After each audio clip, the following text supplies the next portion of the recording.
Muito bem, vamos lá. Retomando então o nosso estudo da Revista Espírita, nós estamos finalizando o mês de junho e vamos começar o mês de julho de 1859. Eu tinha comentado com vocês que, por acidente, eu acabei saltando uma das comunicações de além-túmulo, agora com Goethe. E aí então nós vamos ver aqui a entrevista que Kardec fez com ele, finalizando, então 1800, o mês de junho. Depois a gente vai para o mês de julho em seguida. Então aqui, Goethe, Sociedade Parisiense de Estudos Espíritas, 25 de março de 1856. Deixa eu ver aqui. Aqui deve ter algum erro, porque a gente lembra que a sociedade foi fundada em 58. Então, portanto, não poderia ter sido feita uma evocação em 56. Depois a gente confere direitinho essa data. Feita então aqui a evocação, eu estou convosco. Antes a gente vai fazer aqui uma análise não, uma leitura rápida sobre a biografia de Goethe, para a gente poder entender de quem é o nosso personagem. Bom dia, Flávio.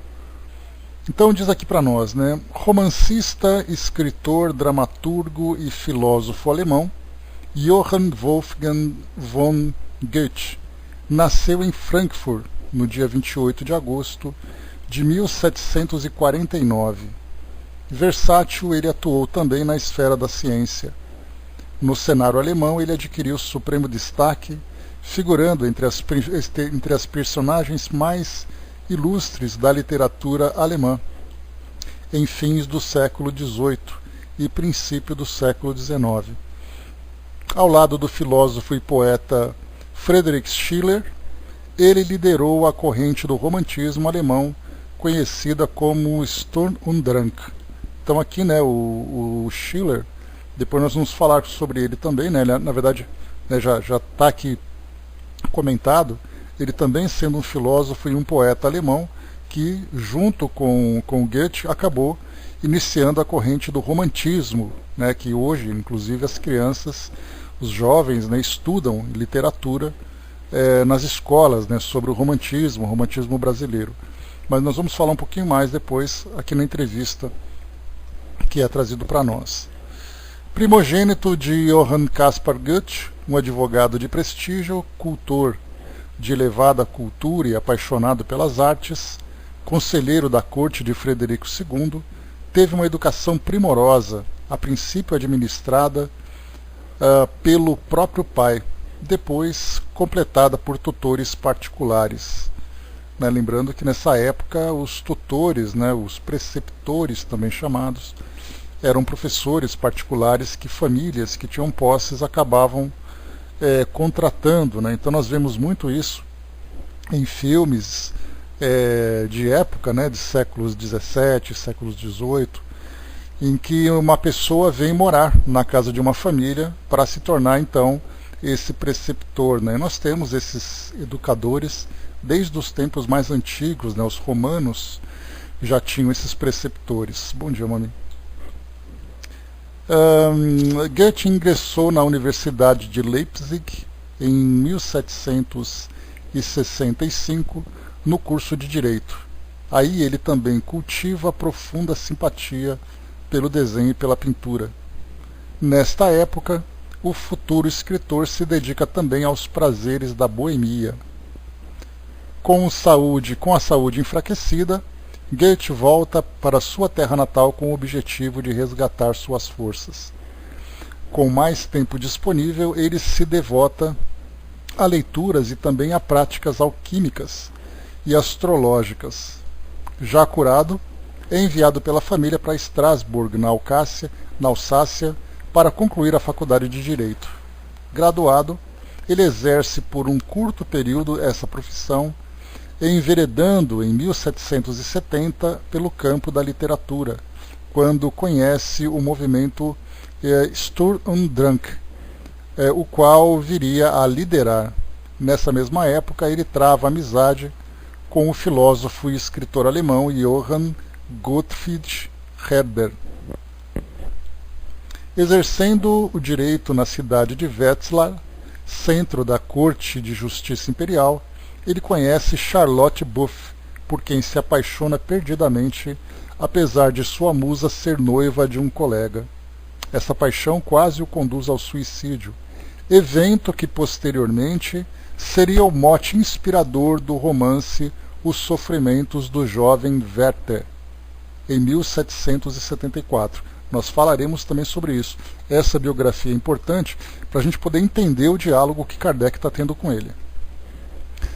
Os Sofrimentos do Jovem Werther, Goethe tem expressiva participação em dois movimentos literários fundamentais, o romantismo e o expressionismo, né? Lembrando que o romantismo é aquele movimento que viria logo após aquele período de racionalidade que havia na Europa, onde a razão era o principal, a ciência era muito forte. E aí então com o romantismo veio aquela ideia, né, dos sentimentos exacerbados, a idealização da mulher amada e tudo mais, né? Então valia muito mais viver nesse mundo de faz de conta do que na realidade com os pés no chão. E aqui no Brasil nós tivemos o romantismo, aquele movimento em que o mal do século acabou se fazendo muito presente, né? Em que os homens achavam que valia a pena morrer por amor e tudo mais, né? Então era a depressão, a tuberculose, era algo muito presente naquele período aqui no Brasil. No ano de 1775 ele parte para Weimar, a convite de Carlos Augusto, recém-empossado no governo de Saxe-Weimar-Eisenach. Em breve o povo local denuncia uma suposta má influência do escritor sobre o príncipe, que imediatamente nomeia Goethe como ministro de seu governo, o qual assume algumas tarefas administrativas. Em 1780 ele passa a integrar o Illuminati, ou maçonaria iluminada, sociedade secreta que na época influenciava parte da elite europeia. 6 anos depois ele segue viagem por toda a Itália, país no qual produz o drama Torquato Tasso, a peça Ifigênia em Taurides e os célebres poemas que ele compartilha no livro Elígias Romanas. Ao retornar ele conhece a senhora Schopenhauer, genitora do filósofo Arthur Schopenhauer. Aí depois aqui segue, no final ele contrai matrimônio. Goethe morre na cidade de Weimar em 1832 com 82 anos. Ao morrer, profere uma famosa frase: "Deixe entrar a luz". Então isso aqui é uma pequena biografia resumida que eu peguei aqui sobre Goethe. E vamos então aqui agora ao diálogo com Kardec para vocês verem as relações dessas citações aqui nessa entrevista. Então, feita a evocação, estou convosco. Então, mais uma vez aqui, lembrando que ele desencarnou em 1832 e foi evocado há mais de 20 anos, né, após essa desencarnação. Em que situação vos encontrais como espírito? Errante ou reencarnado? Errante. A pergunta de Kardec pode parecer muito óbvia, mas a gente sabe que muitas vezes ele solta algumas perguntas um pouco provocativas para poder entender se o espírito se reconhece como desencarnado ou se vê ainda como encarnado, como muitas vezes acontece. Nesse caso aqui, Goethe se apresenta como consciente da sua realidade. Sois mais feliz do que quando vivo? Sim, pois me desembaracei do corpo grosseiro e percebo o que antes não via. Aqui também, né, não apenas nesses 20 anos após a desencarnação, nesses mais de 20 anos após a desencarnação, Goethe então se reconhece como errante e também compreende a sua nova situação, mudando, como acontece geralmente para os espíritos que conseguem se desprender das influências do mundo material, consegue ter uma visão mais ampliada da realidade da vida, porque como nós vimos ali, Ele se envolvia com política, ele se envolvia com a arte, ele se envolvia com intrigas, aquela paixão não correspondida, a ponto de quase levá-lo ao suicídio. Então, todos esses detalhes que nós vivemos aqui no mundo material acabam alcançando, né, uma proporção muito pequena quando o espírito, então, desembaraçado da matéria, ou seja, né, consciente da realidade e desvinculado agora desses problemas do mundo, ele não vê isso como sendo algo de grande valor. Ele começa de fato, quando alcança essa condição, a ver toda a beleza da vida imortal. Ele começa a se reconhecer como sendo ali um cidadão do mundo, né, do universo, e não apenas um indivíduo ligado à matéria, né? Então essa é uma tendência que todos vamos atingir. É muito comum também, bom dia Andréia, bom dia embaixador. É muito comum também, quando nós trabalhamos em atendimento fraterno, nós encontrarmos algumas pessoas que pedem ajuda para a comunicação com familiares e amigos desencarnados. E muitas dessas solicitações dizem respeito a algum tipo de culpa, porque brigaram antes e depois a pessoa desencarnou, e ele queria uma comunicação para pedir o perdão daquela pessoa. Então isso acontece com bastante frequência.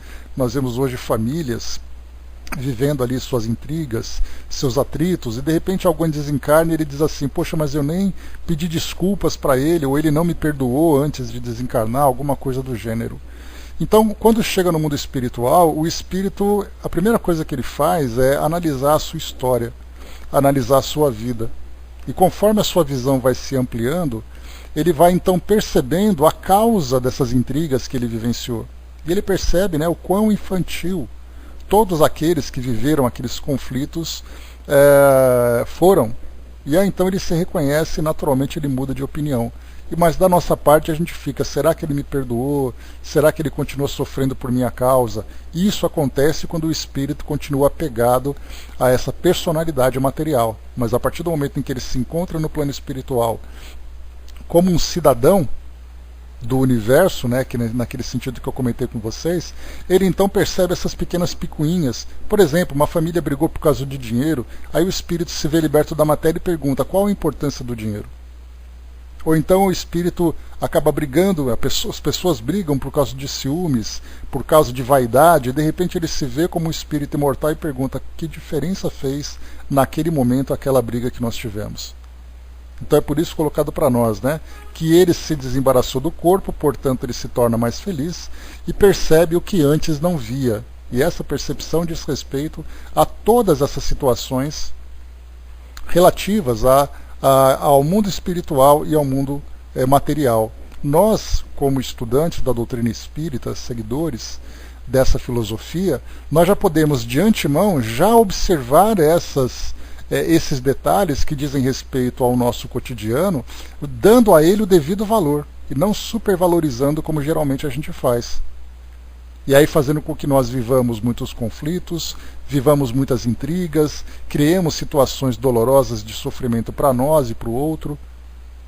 Mas desde já, se nós nos entendermos como seres encarnados que passam por um processo de evolução, mas que a nossa verdadeira cidadania é a do mundo espiritual, nós daremos o valor devido a essa situação. Então é importante a gente ter essa reflexão. Na questão número 4, Kardec coloca: Parece-me que em vida não tinhais uma situação infeliz. Em que consiste a superioridade de vossa atual situação? Aí Kardec coloca, né, pela condição material dele, né, então ele era de uma família abastada, teve muitas oportunidades e tudo mais, né, então quando ele diz que é feliz, mas que quando encarnado ele não era tão feliz, Kardec coloca em dúvida exatamente isso. Com toda, né, a fama, com toda a riqueza que ele teve, com toda a influência, ele está reclamando do que exatamente? Essa seria a dúvida, né? Kardec coloca, e ele responde: acabo de dizê-lo, vós, adeptos do Espiritismo, deveis compreender essa situação. E é então aquilo que nós comentamos há pouco sobre as situações do mundo material que o espírito então deixa de lado, valorizando agora a sua liberdade no plano espiritual.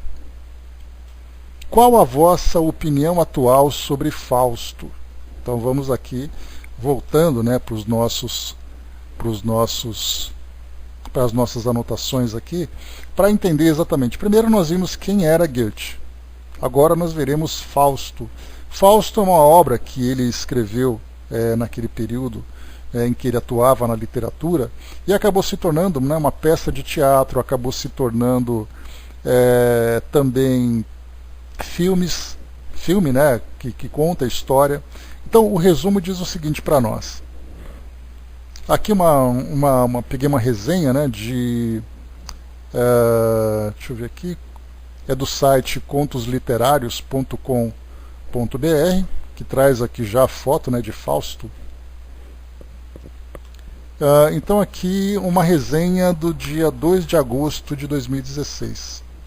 Começa com uma frase: não se cumpre amanhã o que hoje não for feito, e nem um dia só perder se deve. Aqui, deixa eu ver quem assina essa resenha, porque ela é...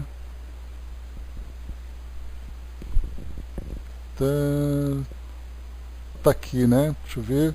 Paloma Isabelle é aquela que traz para nós, né? Jurai já adiantou para nós ali um pequeno resumo, né? Então diz assim o texto para nós. De todos os livros que eu li até hoje, digo que Fausto foi o mais difícil para poder fazer uma resenha. Um livro repleto de detalhes e com uma história bem verdadeira, você percebe o tempo todo a essência que o autor quis transmitir ao leitor. Fausto é um médico muito louco que acaba vendendo sua alma para o diabo, Mefisto. Ele então promete ficar ao lado do diabo desde que ele lhe proporcione um momento, digamos que inesquecível. Após conseguir a permissão do Altíssimo, Deus, Mefisto leva Fausto à trilha pelo pequeno mundo. No decorrer do caminho, ele conhece Gretchen, se apaixona e seduz. Depois que Fausto entra na vida dela, coisas muito ruins acontecem. Ele praticamente acabou com a vida de Gretchen e isso me deixou muito chateada, né? Ela acaba engravidando dele no fim da primeira parte da tragédia. Ela está encarcerada por ter matado o seu próprio filho. Fausto tentou salvá-la, mas como ela já estava no ápice da loucura, ele decide ficar na prisão. O livro mostra a luta entre o bem e o mal. Fausto é um personagem bem sábio, mas infelizmente não sabe usar isso a seu favor. Em alguns momentos ele se torna um personagem chato, né? Já Gretchen é uma personagem que encanta bastante, né? Deixa eu ver aqui, o que mais que é colocado? Aqui ela coloca aqui uma visão muito pessoal dela. O livro é narrado em prosa, há trechos memoráveis, empolgantes, que nos faz ter uma leve reflexão sobre a vida. O arrependimento do personagem, que fez as piores escolhas, nos faz enxergar que o livro é como uma lição de vida. Fausto descreve a melhor forma a verdadeira essência do ser humano. E aqui depois mostra também, deixa eu ver aqui,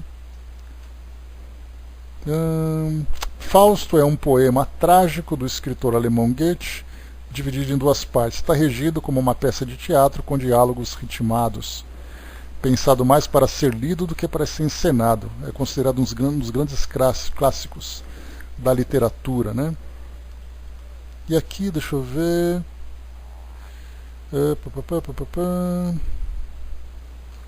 Aqui mostra só um trechinho, só um instantinho aqui, pessoal. Só confirmar aqui um detalhe do livro. Muito bem, tá. Então é isso. Então esse aqui é o resumo que nós temos aqui do nosso livro, né? Só aproveitando que o Jurai colocou para nós. Tinha por objetivo mostrar a vaidade e o vazio da ciência humana e, por outro lado, naquilo que havia de belo e de puro. Exaltar o sentimento do amor, castigando-o no que encerrava de desregrado e de mal, né? Obrigado, Jurai. Então esse aqui é o poema a que se refere Kardec, né? Qual a vossa opinião atual sobre Fausto? Bom dia, Didman. É uma obra que tinha como objetivo mostrar a vaidade e o vazio da ciência humana e, por outro lado, naquilo que havia de belo e de puro, né? Que foi o trecho copiado aqui do da Revista Espírita, né? Então essa aqui é a descrição dele sobre essa situação.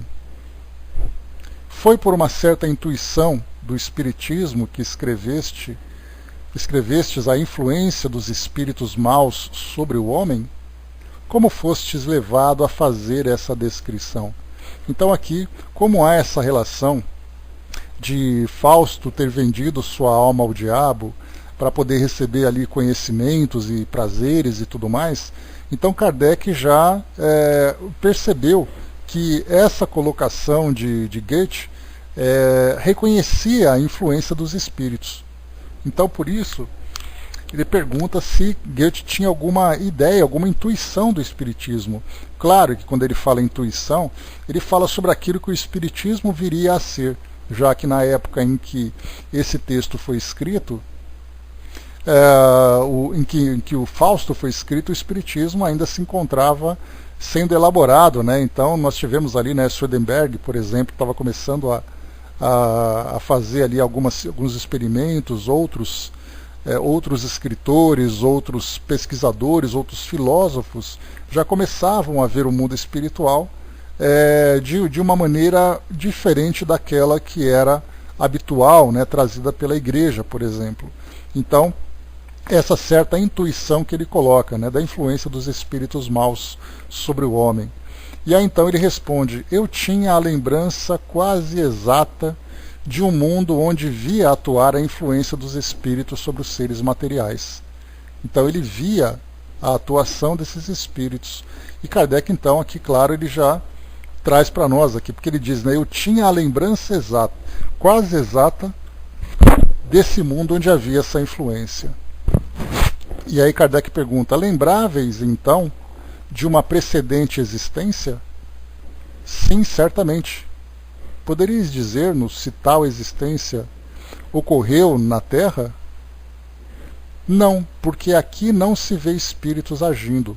Foi realmente num outro mundo. Então já começa a explorar aqui o passado de Goethe, né, vivendo num mundo diferente, né, numa outra condição, numa outra,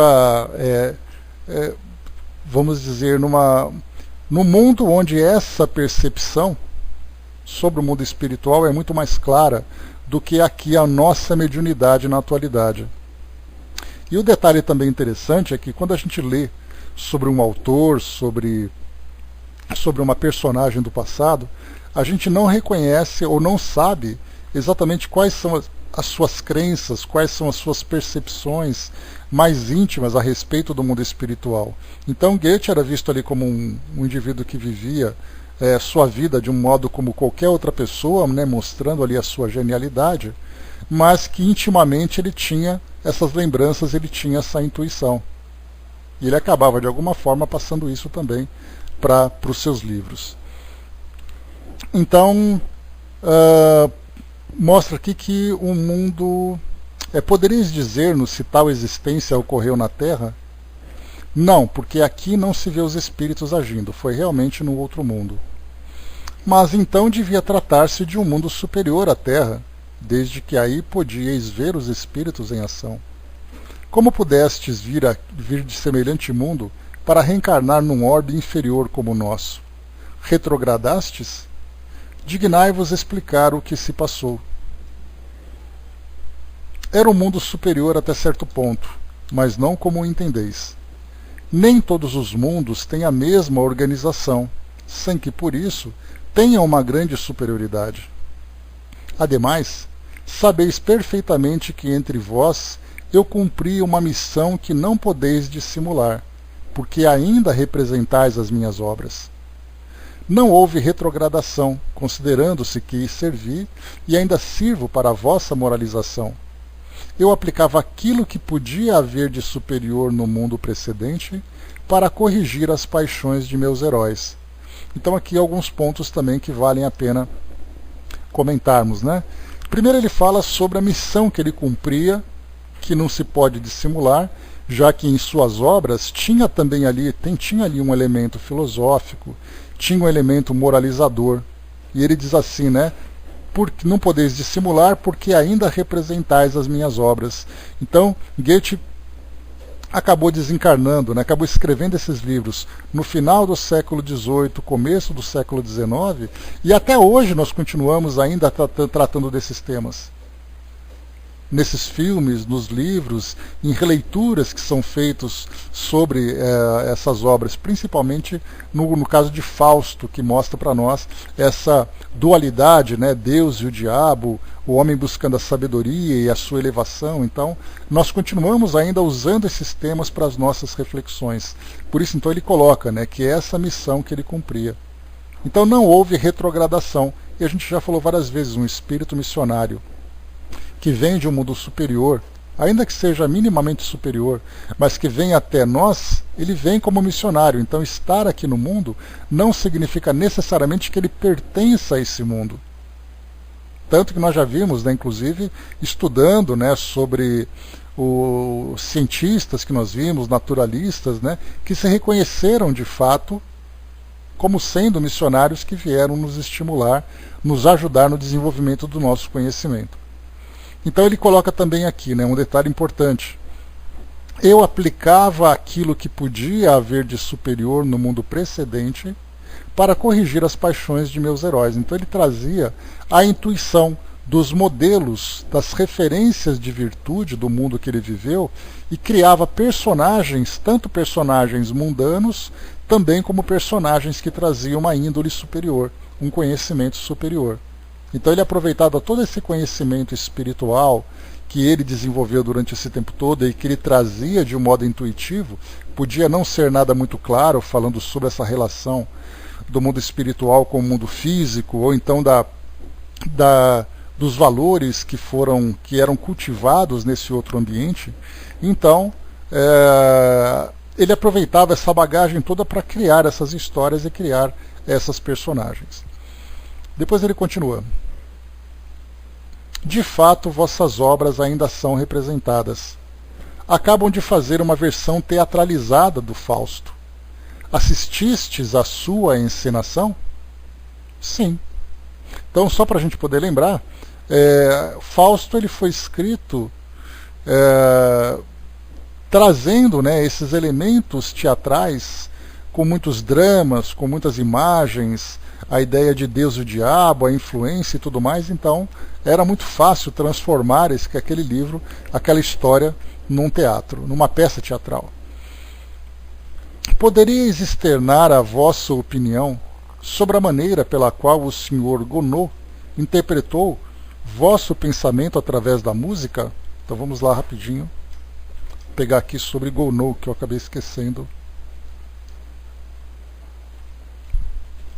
de fazer aqui a pesquisa prévia dessa personagem.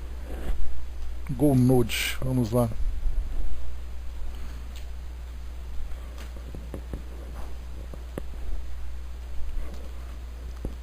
Está aqui, Charles Gounod viveu em Paris, 1818, e desencarnou em 1893, né, até antes do próprio de Kardec, né? Então está aqui para nós rapidinho. Charles Gounod era músico, compositor francês. Uma pequena biografia dele, então, né? Nasceu em Paris, tal, tararam, tararam, ganhou o prêmio em Roma. Em Paris começou a estudar teologia e durante algum tempo viveu na hipótese de virar padre. Abandonando esse projeto, voltou para a música de teatro, que lhe daria a celebridade. A sua ópera Safo foi representada em 1851 na ópera com Pauline Viardot no papel principal. Mas as três obras que garantiram definitivamente sua reputação, depois de terem sido acolhidas triunfalmente, foram Fausto, Mireille e Romeu e Julieta, criadas todas elas no teatro lírico, com Marie Miolin Carvalho como protagonista. O que mais aqui que fala sobre ele? Sem o sobrevalorizar, há de prestar homenagem a músico puro, assegurado, tal. Então ele criava muitas músicas religiosas, né, requiems principalmente, tendo ali coros, corais, cantatas, oratórios, né? Então era esse músico francês, né? Aqui mostra também a Ave Maria, que foi criação dele. Deixa eu ver aqui, a famosa Ave Maria, ou Meditação sobre um tema de Bach, é baseada no prelúdio em Dó maior, do cravo bem temperado, do livro primeiro de Bach, né? Então está aqui as principais óperas dele, né? Então, inclusive, Fausto, 1859, era bem atual, né? Na época em que Kardec publicava esse artigo na revista, Fausto se encontrava em exibição lá em Paris, essa grande ópera. Então aqui Kardec pergunta para ele, né? Poderíeis externar a vossa opinião sobre a maneira pela qual o Sr. Gounod interpretou o vosso pensamento através da música? Gounod evocou-me sem o saber. Compreendeu-me perfeitamente. Como músico alemão, eu não teria feito melhor. Talvez ele pense como músico francês. Então aqui é interessante que ele já começa a trazer um pouco de nacionalismo, né, na sua opinião. Então, embora ele fosse elevado, ele continuava ainda olhando para o mundo dessa maneira muito patriótica, né? Na verdade, a grande maioria de nós ainda vai continuar vivendo dessa forma também.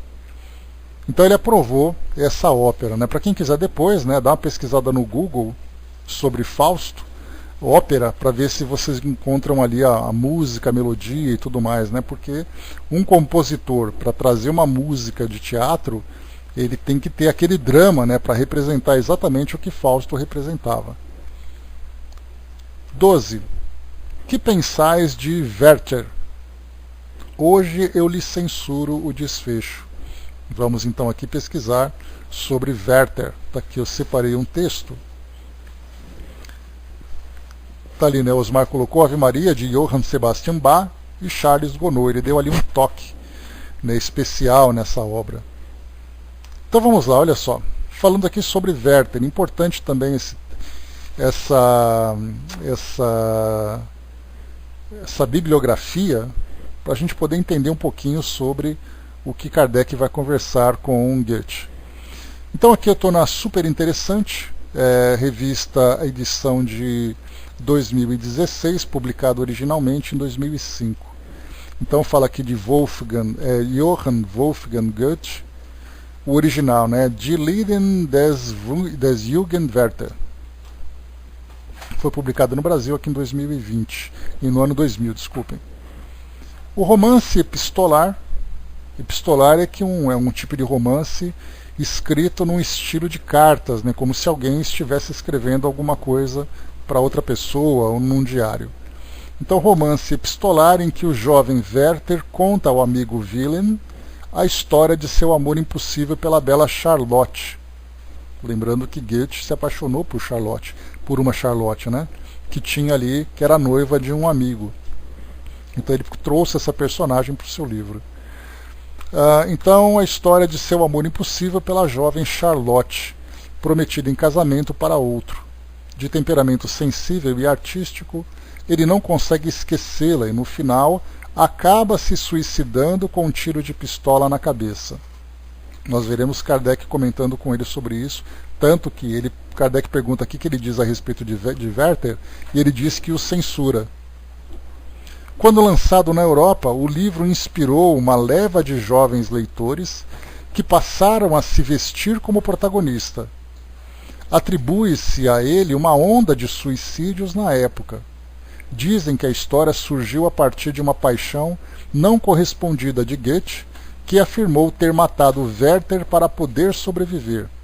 Então olhem só a complexidade dessa obra, e agora nós veremos a visão do espírito a respeito da sua própria obra, já que no mundo espiritual o espírito tem uma mudança de visão conforme ele vai se libertando das influências da matéria.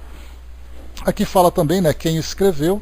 Goethe, 1749-1832, é um dos maiores nomes da literatura alemã. Formou-se em direito e ocupou vários cargos políticos. Tinha muito interesse por alquimia e ciência e fez descobertas pesquisando plantas e animais. Sua teoria das cores influenciou os pintores Kandinsky e Mondrian. Participou das guerras napoleônicas, combatendo a França. Então nós veremos também aqui uma ideia muito nacionalista a respeito daquela relação entre Alemanha e França. Então ele participou da guerra. Autor também de Fausto, conviveu com grandes artistas da cultura alemã, entre ele Hegel e Schiller. Por que mudou a humanidade? O livro inaugura o romantismo. Mais do que o trágico e impactante final, a grande ruptura realizada por Goethe no livro foi a expressão do desejo pelo impossível, um dos conceitos-chave para entender as bases do pensamento romântico. Então é a ideia da idealização da mulher amada, a idealização de um mundo fantasioso, com exacerbação, né, dos sentimentos, das emoções. E aqui no finalzinho, morreu por amor. Uma pequena descrição de como foi o suicídio de Werther. Diz assim para nós: pela manhã, às 6 horas, o criado entrou no quarto com a luz. Encontrou o seu senhor no chão. Viu a pistola e o sangue. Chamou-o, mexeu nele. Nenhuma resposta. Ele ainda agonizava. Correu em busca dos médicos e de Albert. Lot ouviu também tocar a campainha e um tremor convulsionou-lhe todos os membros. Tinha atirado na cabeça, logo acima do olho direito, fazendo saltar os seus miolos. Pelo sangue espalhado no espaldar da cadeira, concluiu-se que ele realizara seu intento sentado à escrivaninha, caíra em seguida, rolando convulsivamente em volta da cadeira. Estava estendido de costas perto da janela, inerte, todo vestido e calçado de casaca azul e colete amarelo. Do vinho, bebera somente um copo. Wilhelm, amigo de Werther, escreve após a morte do companheiro. Então, isso aqui é uma descrição sobre a morte, então, de Werther. Voltemos aqui, então, para a nossa revista. Kardec pergunta: que pensais de Werther? Hoje eu lhe censuro o desfecho. Essa obra não teria feito muito mal ao exaltar as paixões? Fez e causou desgraças. Foi a causa de muitos suicídios. Sois responsável por isso? Se houve uma influência nociva espalhada por mim, é por isso que ainda sofro e disso me arrependo. Então, até aqui, nessas questões, fecha então essa ideia que Kardec trava, né, com Goethe a respeito desse livro. Nós podemos fazer um paralelo, porque como nós vimos aqui nessa descrição da super interessante, mostrava que muitos jovens se vestiam como Werther, e muitos jovens também desiludidos cometiam suicídio como Werther também fez.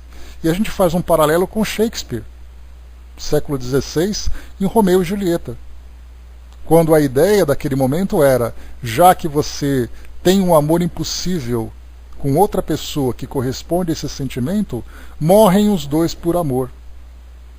E aí então, se nós tivéssemos oportunidade de ver uma evocação de Shakespeare para comentar sobre esse livro, nessa visão do mundo espiritual nós teríamos a mesma ideia. Porque embora fosse aquele romance trágico, né, aquele romance com sentimentos intensos, o desfecho ele é muito mais para o mundo físico do que para o mundo espiritual. Porque para o mundo físico, morre-se por amor. No mundo espiritual, o suicídio traz todas as consequências dolorosas que nós já conhecemos. Então aqui nós vemos um espírito fazendo uma análise daquela visão materialista que ele tinha da vida e dos sentimentos que ele alimentava, já que, como nós vimos na biografia dele, ele também tinha um sentimento pela mesma Charlotte e também um sentimento impossível por ela. E aí então, como foi dito aqui, ele preferiu matar Werther, né, a personagem do seu livro, para que ele não se matasse. Continuando aqui então, questão número 15. Creio que em vida nutríeis grande antipatia pelos franceses. Dá-se o mesmo atualmente? Sou muito patriota. E aí que eu comentei com vocês que nós vimos naquele trecho que ele então combateu a França naquela guerra que aconteceu naquele período. Então, franceses e alemães têm uma relação já bastante antiga. Isso aconteceu naquele período do século XVIII, século XIX. Depois nós tivemos a Primeira Guerra Mundial, em que a Alemanha invadiu ali a França. Depois, na Segunda Guerra Mundial, a presença de Hitler no Arco do Triunfo também foi um orgulho muito grande. Então, são sentimentos bastante intensos que existem entre alemães e franceses, assim como também ingleses e franceses, que tiveram aquelas guerras muito antigas, né? O Flávio colocou, né, a tradução da Kardecpédia está assim: amo a Alemanha por seu pensamento e seus costumes quase patriarcais. Vai ser a próxima questão que ele vai colocar aqui agora, Flávio. Porque primeiro na 15 ele coloca, né, sou muito patriota. Depois, então, Kardec pergunta: estais ainda ligado a um país, de preferência a outro? Amo a Alemanha por seu pensamento e por seus costumes quase patriarcais.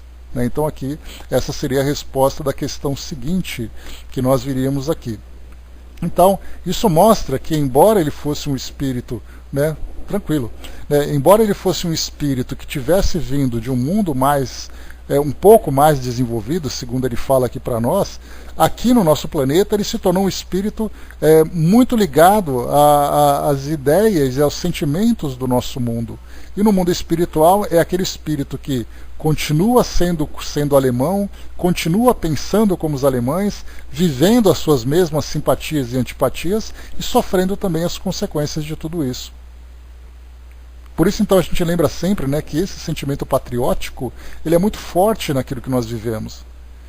Quando chegar no mundo espiritual, por exemplo, eu pretendo continuar a ser paulista, ser paulistano, ser corintiano e ser brasileiro. E ser espírita naturalmente. Então vai olhar no meu currículo e vai encontrar todos esses elementos, mesmo sendo um espírito que já não mais pertence ao mundo material. E até que nós nos desliguemos desses sentimentos, isso demora muito.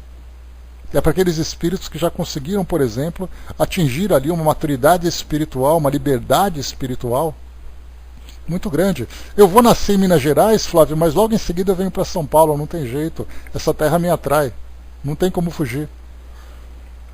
Então nós vamos ver o Flávio falando ai, a Miriam falando pastel, e assim vai, cada um ali dentro da sua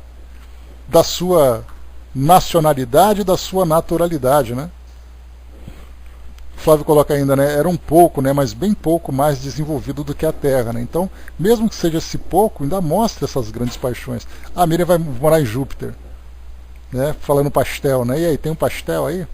Pastel fluídico? Pois é. Então a gente vê assim essa ideia desses sentimentos acabam sendo muito fortes, né? Inclusive, como nós vimos aqui, essas antipatias ainda são muito fortes também. Por isso então nós encontramos espíritos que no mundo espiritual continuam alimentando esse sentimento de rejeição. É o caso que nós encontramos, por exemplo, imaginando um judeu, um israelita na verdade, e um palestino se encontrando no mundo espiritual. Dependendo do grau de materialidade que eles trazem, ou de desmaterialização, eles continuarão se vendo como inimigos.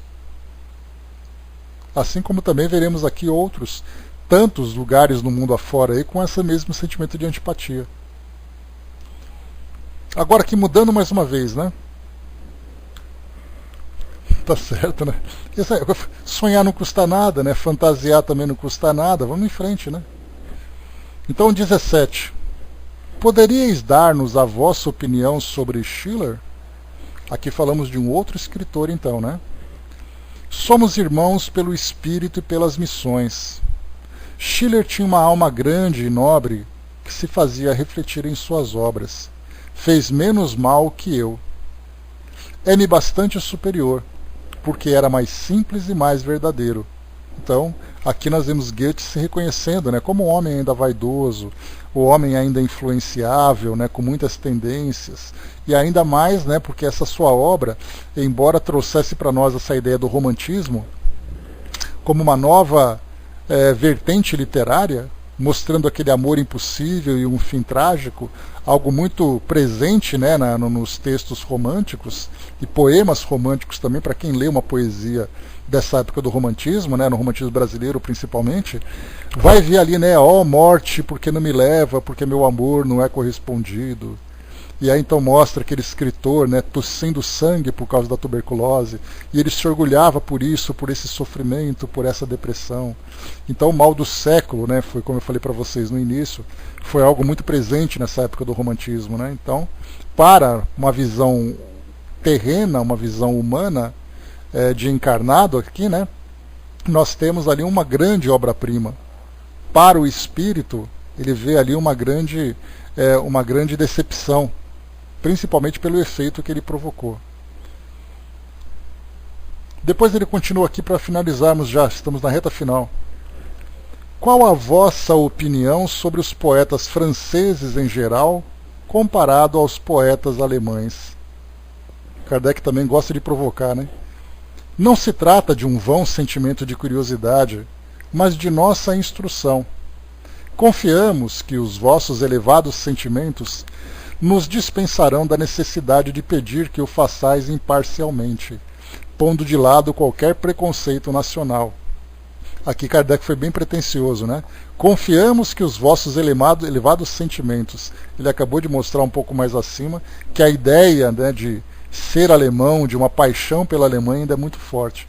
Kardec diz que confia na imparcialidade dele. Sois bastante curiosos, mas vou satisfazer-vos. Os franceses modernos muitas vezes escrevem belos poemas. Entretanto, utilizam mais palavras bonitas do que bons pensamentos. Deveriam consagrar-se mais ao coração do que ao espírito. Falo em geral, mas faço algumas exceções em favor de alguns. Um grande poeta pobre, entre outros. Então, iniciando aqui, antes de continuarmos, para abordar um pouco mais esse tema, né? Esse é um detalhe que acontece bastante no nosso mundo. Nós somos, muitas vezes, muito bons em palavras, mas essas palavras não representam necessariamente valores e bons sentimentos. Então, no caso dos franceses aqui, né, sempre tidos, né, com aquele rótulo de muito românticos, né, era um sentimento muito mais mundano, muito mais sensual. E naquele período ainda, né, pouco tempo depois ali, nós teremos a Belle Époque, né, que aconteceu lá na França, né, com aquela ideia do modernismo, com aquela ideia das grandes descobertas, das grandes viciações, que segundo Leon Denis, naquele livro, né, do mundo espiritual e a guerra, falava sobre a França muito acomodada nesses vícios, e a guerra seria necessária para despertar os franceses para os verdadeiros valores. Então, mostrava, né, que já que ele pediu a opinião de um alemão, ele fez ali aquela crítica saudável, né? E quando ele fala que, né, um grande poeta pobre, entre outros, e Kardec coloca na questão 19, um nome é sussurrado na Assembleia.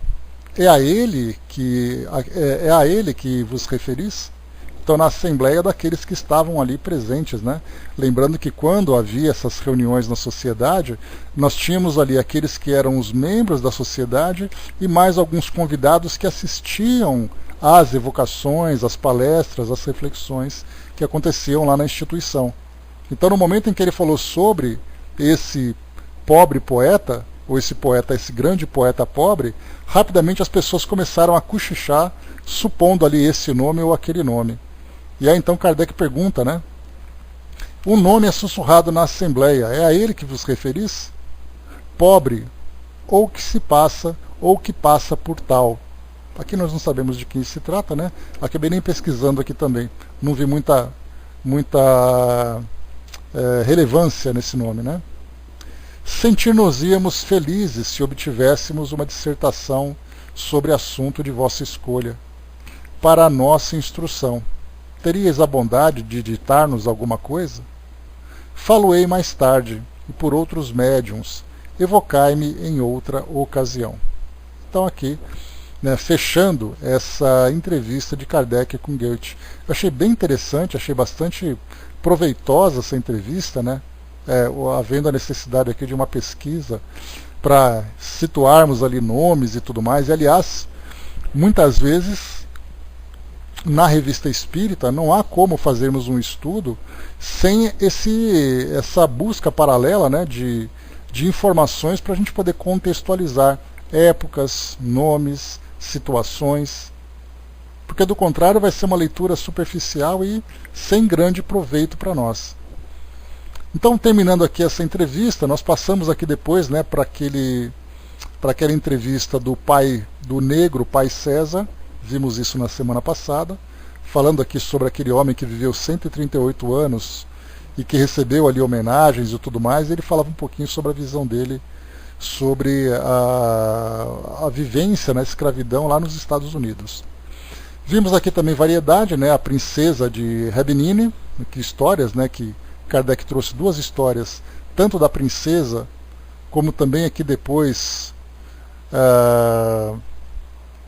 falando sobre a previsão da morte dela na França, quando havia a guerra da Crimeia entre Alemanha e França, e aí então a morte se confirmou, e aí era uma história que Kardec tirou de um jornal. Depois aqui nós tivemos também um outro caso, deixa eu pegar aqui o título, também aqui um outro relato de histórias de aparições e de outros fenômenos. Esse aqui agora publicado em Londres, em 1682. Kardec simplesmente publica esses dois textos, né, a título de conhecimento, mostrando que esses casos vêm sendo difundidos há muito tempo. Só que muitas vezes muito mais como histórias populares do que valorizando realmente o significado dessas experiências do mundo espiritual. Aqui então, no mês de julho de 1859, Kardec traz aqui então, né, Sociedade Parisiense de Estudos Espíritas, discurso de encerramento do ano social 1858 a 1859. Então é sempre mês de julho. A sociedade foi fundada, né, e depois, um ano depois, ela então fizeram aqui o primeiro discurso desse balanço social, desse um ano de trabalho da sociedade. Eu vou fazer aqui a leitura, é uma leitura longa, eu vou aqui tentar ser aqui mais objetivo possível, para a gente poder só ver o que Kardec apresentava nesse discurso. Diz assim para nós, e como eu falei para vocês, né, é muito legal que nesses discursos dá para a gente ver Kardec se expressando, porque não era um texto escrito para uma revista, mas ele escreveu um discurso. Então ele fala, né, de uma forma muito pessoal e sem aquela formalidade que é necessária para uma publicação da revista ou dos livros que ele publicou. Senhores, no momento em que expiram no vosso ano social, permiti-vos apresente um breve resumo da marcha e dos trabalhos da sociedade. Conheceis a sua origem. Ela foi formada sem desígnio premeditado, sem projeto pré-concebido. Alguns amigos se reuniram em minha casa num pequeno comitê. Pouco a pouco, esses amigos me pediram permissão para apresentar seus amigos. Então não havia um presidente. Eram reuniões íntimas, de 8 a 10 pessoas, semelhante às que existem a centenas em Paris e Alhures. Todavia era natural que em minha casa eu tivesse a direção do que ali se fazia, seja como dono, seja também em decorrência dos estudos especiais que havia feito e que me davam certa experiência na matéria.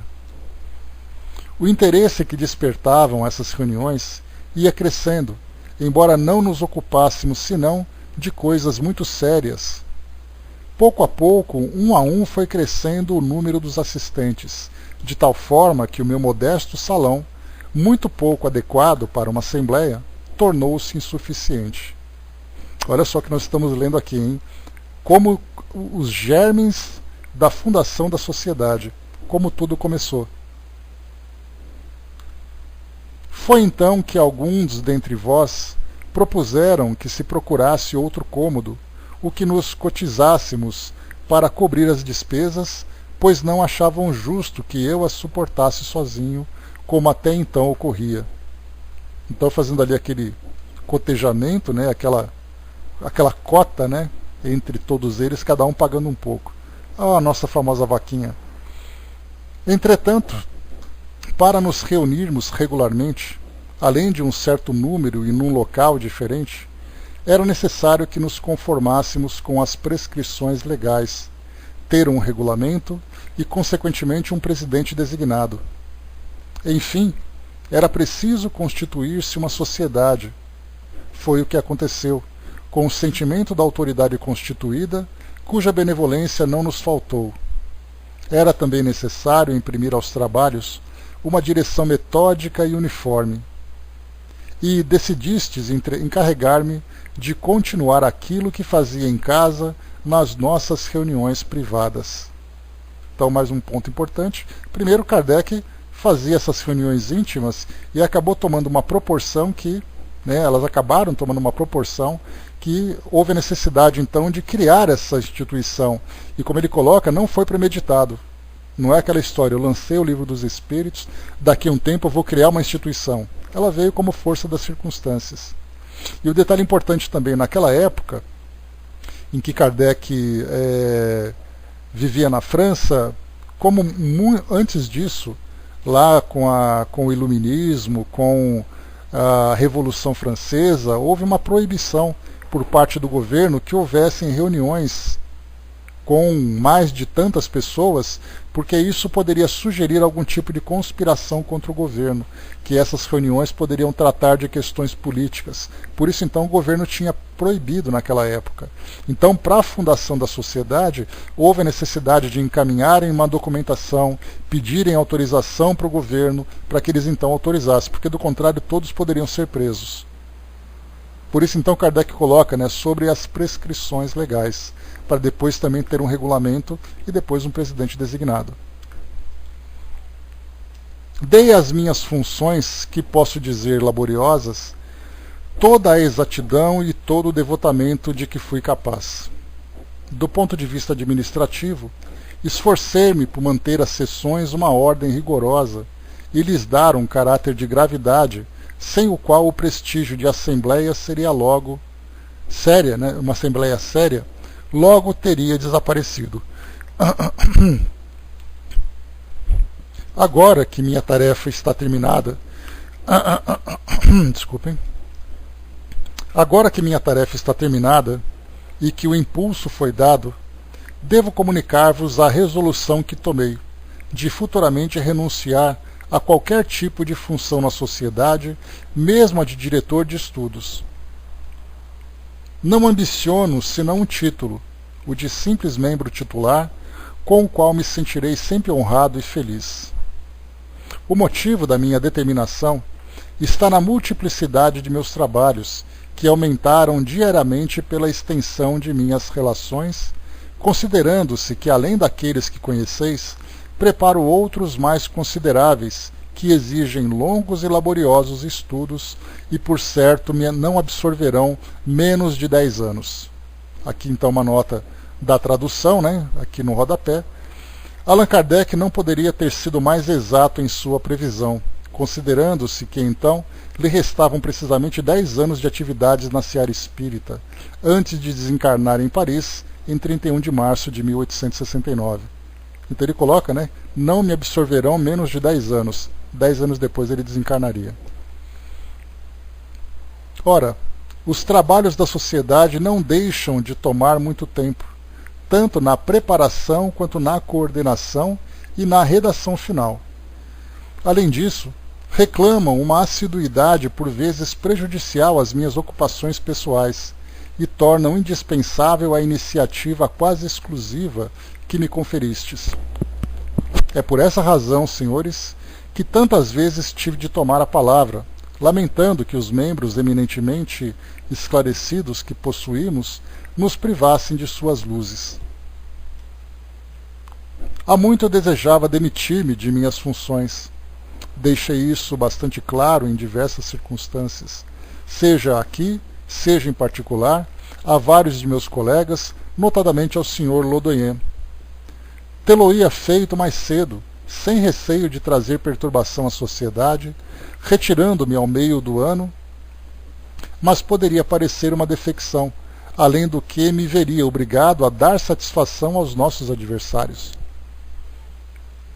Tive, pois, de cumprir a minha tarefa até o fim. Hoje, porém, que tais motivos não mais subsistem, apresso-me em vos dar parte de minha resolução, a fim de não entravar a escolha que fareis. é justo que cada um participe dos encargos e das honras. Há um ano a sociedade viu crescer rapidamente a sua importância. O número de membros titulares triplicou em alguns meses. Tendes numerosos correspondentes nos 2 continentes, e os ouvintes teriam ultrapassado o limite do possível se não puséssemos um freio pela estrita execução do regulamento. Ou seja, teria virado ali uma plateia, e não apenas uma assembleia, de tanta gente interessada em se aproximar.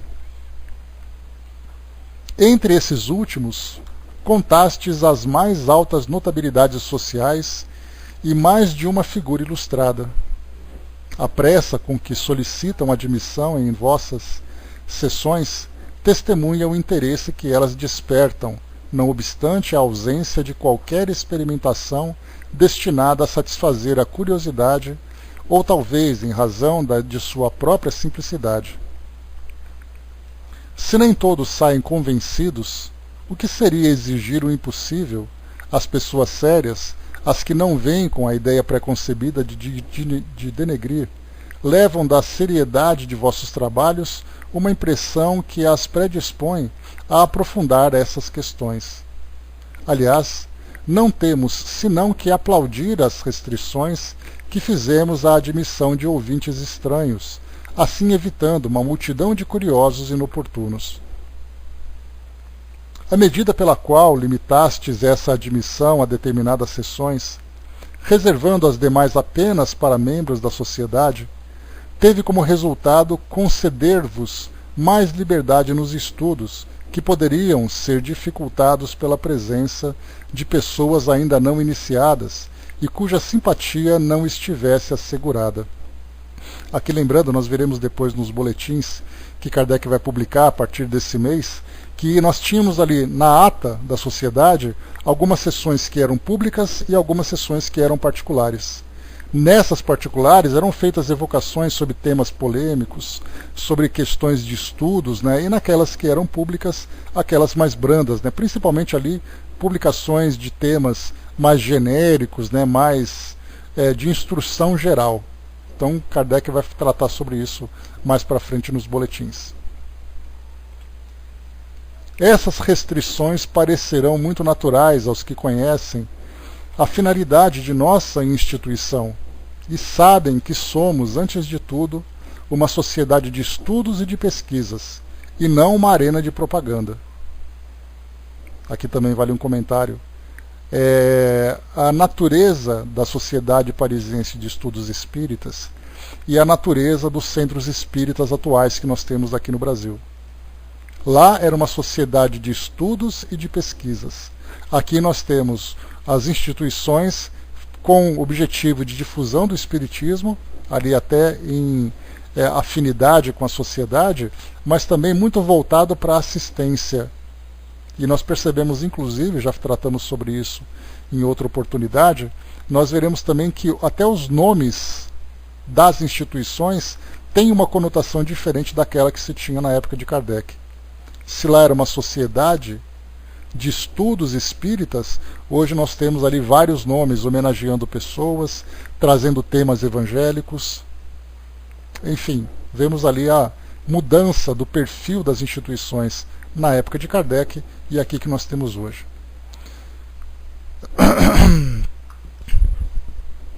É por essa razão que não admitimos em nossas fileiras aqueles que, não possuindo as primeiras noções da ciência, nos fariam perder tempo em demonstrações elementares, incessantemente repetidas. Desejaríamos, sem dúvida, a propagação das ideias que professamos, porque as julgamos úteis e para isso cada um de nós contribui com sua parte. Sabemos, no entanto, que a convicção só é adquirida em observações seguidas e não por meio de alguns fatos isolados, sem continuidade e sem raciocínio, contra os quais a incredulidade sempre poderá levantar objeções.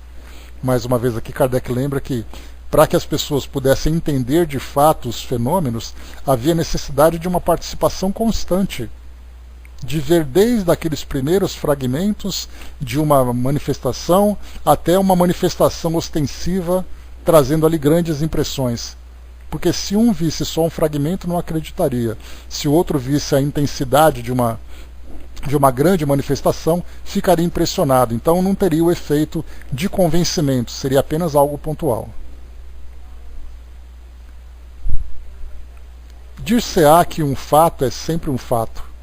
Sem dúvida, é um argumento irretorquível, desde que não seja contestado nem contestável. Quando um fato sai do círculo de nossas ideias e de nossos conhecimentos, à primeira vista parece impossível. Quanto mais extraordinário for, maiores objeções levantará. Eis porque o contestam. Aquele que lhe sonda a causa e a descobre, encontra-lhe uma base e uma razão de ser. Compreende a sua possibilidade e, desde então, não mais o rejeita. Muitas vezes, um fato não é inteligível, senão por sua ligação com outros fatos. Tomado isoladamente, pode parecer estranho, incrível, absurdo mesmo. Mas se for um dos elos da cadeia, se tiver uma base racional, se puder explicá-lo, desaparecerá qualquer anomalia. Ora, para conceber esse encadeamento, para apreender esse conjunto a que somos conduzidos pela consequência em consequência, de consequência em consequência, é necessário em todas as coisas, e talvez no Espiritismo mais ainda, uma série de observações racionais. O raciocínio é, pois, um poderoso elemento de convicção, hoje mais do que nunca, em que as ideias positivas nos levam a saber o porquê e o como de cada coisa. As ideias positivas, ele faz uma relação com o positivismo da época. Auguste Comte, o fundador dessa filosofia, dizia que tudo tinha que ser muito bem explicado. Era uma oposição à ideia da fé cega e muitas vezes até irracional, propagada pela Igreja durante tantos séculos. E isso veio como consequência do próprio iluminismo, né? Surpreendemo-nos com a persistente incredulidade em matéria de espiritismo da parte de pessoas que viram, enquanto outras que nada viram são crentes inabaláveis. Seriam essas últimas criaturas superficiais que aceitam sem exame tudo quanto se lhes diz? Não, é exatamente o contrário. Os primeiros viram, mas não compreendem. Os segundos não viram, mas compreendem. E somente compreendem porque raciocinam. O conjunto dos raciocínios sobre os quais se apoiam os fatos constitui a ciência, ciência ainda muito imperfeita, é verdade, cujo apogeu ninguém pretende ter atingido. Enfim, uma ciência em seus primórdios, e os vossos estudos se dirigem para a pesquisa de tudo quanto possa alargá-la e constituí-la. Eis o que importa seja bem sabido fora desse recinto, a fim de que não haja equívoco sobre o objetivo a que nos propomos. Sobretudo, a fim de não pensarem em encontrar, ao virem aqui, uma exibição de espíritos a se oferecerem em espetáculo. A curiosidade tem um termo, ou seja, tem um final. Quando está satisfeita, procura um novo motivo para a distração. Aquele que não se detém na superfície, que vê além do efeito material, tem sempre alguma coisa a perder, a aprender. Para ele, o raciocínio é uma fonte inesgotável, não tem limites. Aliás, nossa linha de conduta não poderia ser melhor traçada do que por essas admiráveis palavras que o Espírito São Luís nos dirigiu e que não deveríamos jamais perder de vista. Zombaram das mesas girantes, mas não zombarão jamais da filosofia, da sabedoria e da caridade que brilham nas comunicações sérias. Que venham aqui, que escutem ali, mas que entre vós haja compreensão e amor. Destaque aqui para a compreensão. Essas palavras, que entre vós haja compreensão, encerram todo um ensinamento.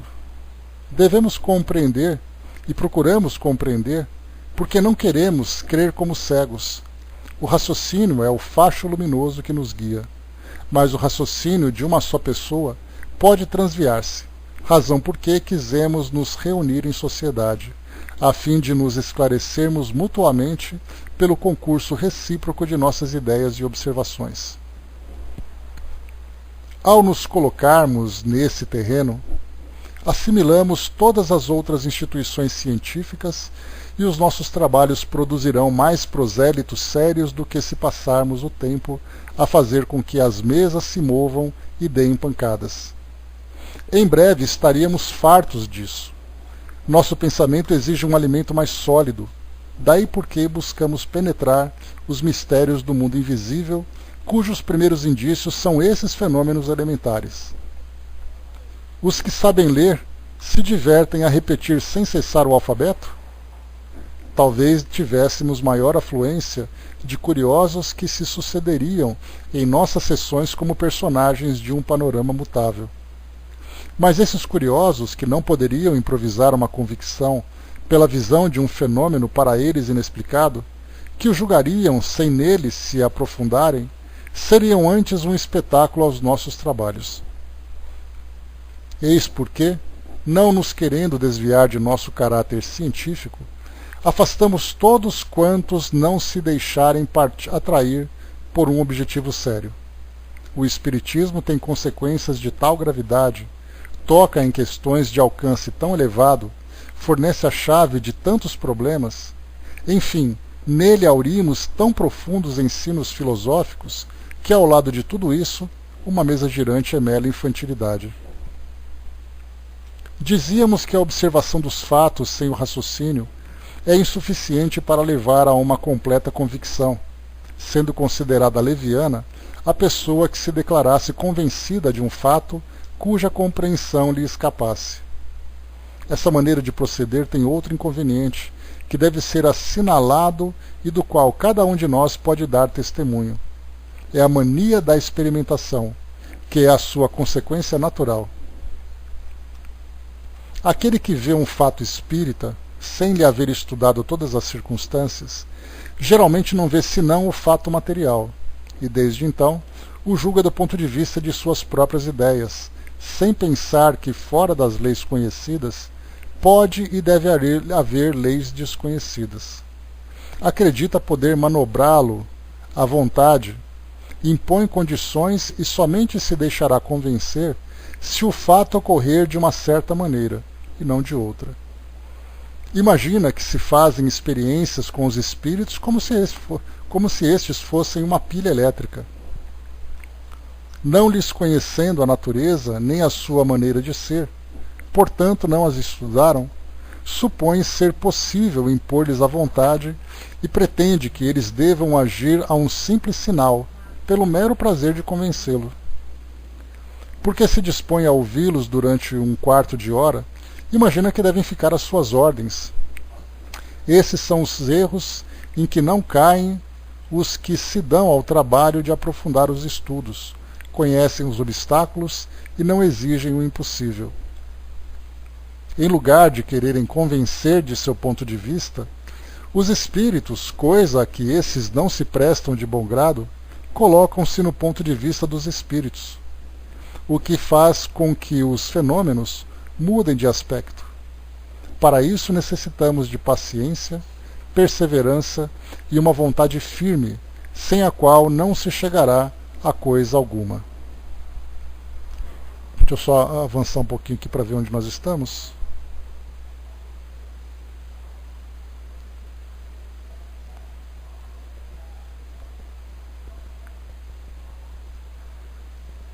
Só um instantinho.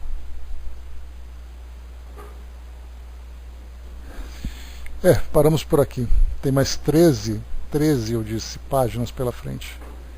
Paramos aqui então na página 161, quando Kardec então fala sobre os experimentos que querem fazer com os espíritos sem considerar sua personalidade e sua independência. Depois então nós continuaremos a partir desse ponto. Eu parei aqui na página 261, no primeiro parágrafo. Aquele que realmente quer saber deve submeter-se às condições da coisa estudada e não querer que esta se submeta às suas próprias condições. Então, esse aqui o trecho, eu vou até aqui anotar, para a gente não perder a partir desse ponto então. Então, página 261, aqui nesse trechinho então que nós vamos parar. Então é isso, pessoal. Vimos aqui então esses dois artigos que nós lemos, né? O primeiro, a entrevista de Kardec com Goethe, e aqui depois vendo o discurso de Kardec, que foi um discurso longo, pelo que nós vimos aqui. Tem mais 13 páginas pela frente, né? Então disse bastante coisa. Nós vamos continuar a partir então desse trecho do seu discurso, que embora seja só um discurso, não deixa de ter para nós um grande valor, porque primeiro diz respeito à própria história do Espiritismo, um fato que por si só já é extremamente importante para nós que somos estudantes. Depois Kardec fala sobre os princípios do Espiritismo, reforçando ali suas bases. Isso para nós também será de extrema relevância. Então, mesmo sendo um discurso, não é um discurso qualquer, né?